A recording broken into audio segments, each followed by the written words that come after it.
मुजफ्फरपुर में शाही, चाइना और बेदाना किस्म की लीचियां मिलती है। लूचू से ही इस फल का नाम लीची पड़ा।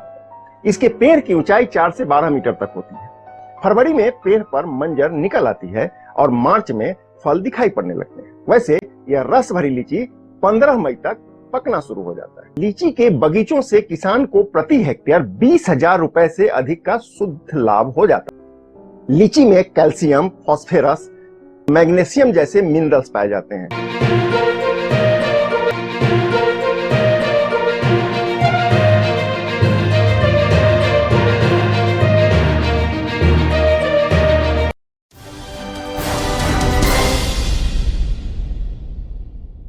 नमस्कार, मैं हूं कौशलेंद्र झा और आप देख रहे हैं केकेएन लाइव का वीडियो विश्लेषण। अपनी खास सांस्कृतिक विरासत के लिए दुनिया में विशिष्ट पहचान रखने वाले भारत की अधिकांश बड़ी शहरों की पहचान वहां मिलने वाली किसी न किसी फल से जुड़ी है। मिसाल के तौर पर जब हम हिमाचल प्रदेश या कश्मीर की बात करते हैं तो हमारे जेहन में वहां मिलने वाली सेव की आकृतियां उभरने लगती है। यही बात केरल के संदर्भ में करें तो नारियल और काजू का फल बरबसी याद आ जाता है। संतरा के लिए मध्य प्रदेश और आंध्र प्रदेश तथा केला के बात होते ही महाराष्ट्र की याद आने लगती है। कहते हैं कि जलवायु और भूमि की उपयोगिता के कारण इन राज्यों की अर्थव्यवस्था में फलों की महत्वपूर्ण भूमिका से इनकार नहीं किया जा सकता। इसी प्रकार उत्तर बिहार का एक प्रमुख शहर मुजफ्फरपुर है, जिसे देश दुनिया में लीची जोन के रूप में जाना जाता है। कहते हैं कि मुजफ्फरपुर और इसके निकटवर्ती क्षेत्र की भूमि और जलवायु लीची के लिए बेहद ही उपयुक्त माना जाता है। यही कारण है कि आज समूचे भारत में लीची उत्पादन का 90% पैदावार पर उत्तर बिहार का एकाधिकार है और उसमें 80% लीची का उत्पादन अकेले मुजफ्फरपुर में होता है। लीची के 10% उत्पादन पर चंपारण, सीतामढ़ी, समस्तीपुर, वैशाली और भागलपुर जिले की हिस्सेदारी मानी गई है। वैसे भारत के पश्चिम बंगाल का मालदा, उत्तराखंड, देहरादून और सहारनपुर तथा पंजाब के कुछ हिस्सों में लीची का थोड़ा बहुत उत्पादन होता है। लीची का वैज्ञानिक नाम नैन्सीन है। यह स्पेंडेंसी परिवार का एक महत्वपूर्ण सदस्य है और इसकी उत्पत्ति चीन से हुई माना जाता है। जानकार बताते हैं कि लीची की खेती सर्वप्रथम दक्षिण चीन में पहली शताब्दी के आसपास शुरू हुई थी। इसका पेड़ उष्ण कटिबंधों में पाया जाता है। पहली शताब्दी में दक्षिण चीन से प्रारंभ होने वाली लीची की खेती आज उत्तर भारत के अतिरिक्त थाईलैंड, बांग्लादेश, दक्षिण अफ्रीका और फ्लोरिडा तक इसका फैलाव हो चुका है। इसके अतिरिक्त यह पाकिस्तान, दक्षिण ताइवान, उत्तर वियतनाम, इंडोनेशिया, थाईलैंड, फिलीपींस और दक्षिण अफ्रीका में भी इसकी खेती की जाती है। विगत 3 दशक में लीची के उत्पादन में 1.5 से 2 गुना की वृद्धि हुई है। बावजूद इसके लीची पर आधारित कोई उद्योग नहीं होने से यहाँ के लीची उत्पादक किसान मन मसोस कर रह जाते हैं। लीची के स्टोरेज व ट्रांसपोर्टेशन की दिशा में भी सरकार की बेरुखी से यहाँ के किसान हतोत्साहित होने लगे। सरकार के द्वारा लीची को उद्योग का दर्जा नहीं देने के कारण लीची के लिए कोई प्लांट की व्यवस्था नहीं है, क्योंकि कच्चा फसल है, बर्बाद काफी होता है, साल भर का मेहनत होता है लेकिन लीची बर्बाद चला जाता है। लीची में प्रमुख पोषक तत्व कार्बोहाइड्रेट है। लीची के पके फलों का विश्लेषण करने पर पाया गया है कि इसमें औसत 15.3% चीनी, 1.15% प्रोटीन और 116% अम्ल पाया जाता है। इसके अतिरिक्त यह फल फास्फोरस, कैल्शियम, लोहा, खनिज लवण और विटामिन सी का भी अच्छा स्रोत है। लीची में जल की मात्रा अत्यधिक होती है। इसके एक फल में 77.30% गुदा होता है और गुदे में 30.94% सिर्फ जल पाया जाता है।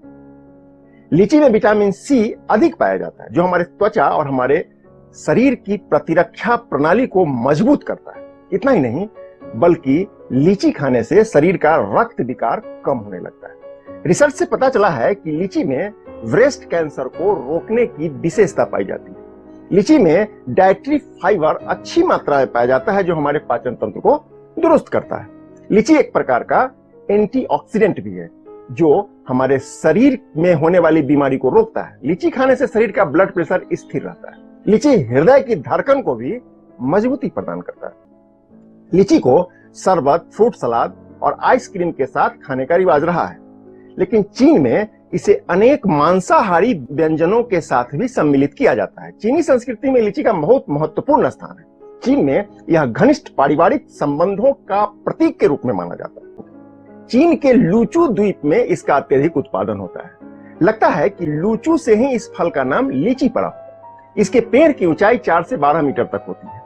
फरवरी में पेड़ पर मंजर निकल आती है और मार्च में फल दिखाई पड़ने लगते हैं। वैसे यह रस भरी लीची 15 मई तक पकना शुरू हो जाता है। व्यापारिक दृष्टि से लीची की बागवानी बहुत ही लाभप्रद है। लीची का मूल निर्धारण हो कि किसान प्लांट इसका बैठे, जिस तरह किसान थोड़ा ठगा महसूस करते हैं। अब साल भर का मेहनत, साल भर में एक ही फसल होता है। और दरअसल होता यह है कि लीची का स्थानीय बाजार उपलब्ध नहीं होने से किसान इसके व्यापार के नाम पर मिडिलमैन के हाथों पीसने को मजबूर होकर रह जाते हैं। व्यापार के नाम पर ऐसे लोग अक्सर किसानों को चकमा देकर स्वयं अधिक मुनाफा कमा लेते हैं। हम लोग खुद मुजफ्फरपुर चांदनी चौक 10, 12, 15 ट्रांसपोर्टर है, उससे हम लोग गाड़ी मंगाते हैं और किसान के यहाँ डायरेक्ट मुहैया कराते हैं। पार्ट बाई पार्ट 150 करके पेटी बाई पेटी वो लोग रोड में रखते हैं और हम लोग 50-25 करके उठवा के फिर चांदनी चौक भेजकर वहां से बिल्टी बनवा के फिर जिस मंडी में होता है उस मंडी में भेज। कई बार किसान को जल्दीबाजी के कारण अधिक नुकसान उठाना पड़ जाता है, क्योंकि लीची पकने के बाद इसका स्टोर करने की सुविधा आज तक यहाँ किसानों को नहीं। हमको एक मंडी सरकार की तरफ से मुहैया हो जाए, दूसरा हम लोग को सिंचाई हो जाए, कभी आए तो हम लोग को अनुदान, जो किसान के डायरेक्ट अनुदान मिले उसे किसान के बेनिफिट होगा। और कहते हैं कि 70 के दशक में मुजफ्फरपुर के करीब 1330 हेक्टेयर में लीची का बागान लगा हुआ था, जो चालू दशक में बढ़कर 12,667 हेक्टेयर तक पहुंच चुका है। किंतु इस क्रम में उत्पादन का नहीं बढ़ना चिंता का कारण है। जानकार बताते हैं कि 70 के दशक में जहां तकरीबन 5,320 मीट्रिक टन सालाना लीची का उत्पादन होता था, वहीं चालू दशक में यह बढ़कर 1,50,000 मीट्रिक टन तक पहुंच चुका है। बताते हैं कि 90 के दशक में मुजफ्फरपुर से लीची का विदेशों में निर्यात हुआ करता था। इस क्रम में यहाँ की लीची England, Netherlands, France, Spain, Dubai व अन्य कई गल्फ कंट्री सहित नेपाल को भेजी जाती थी। किंतु हाल के दिनों में कतिपय कारणों से इसमें कमी आई है और अब विदेश के नाम पर नेपाल और बांग्लादेश तक ही मुजफ्फरपुर की लीची सिमट कर रह चुकी है। नहीं, रेट हमको लगता है कि रेट पिछले कुछ वर्षों से बढ़ा नहीं है, वही कांस्टेंट है अभी।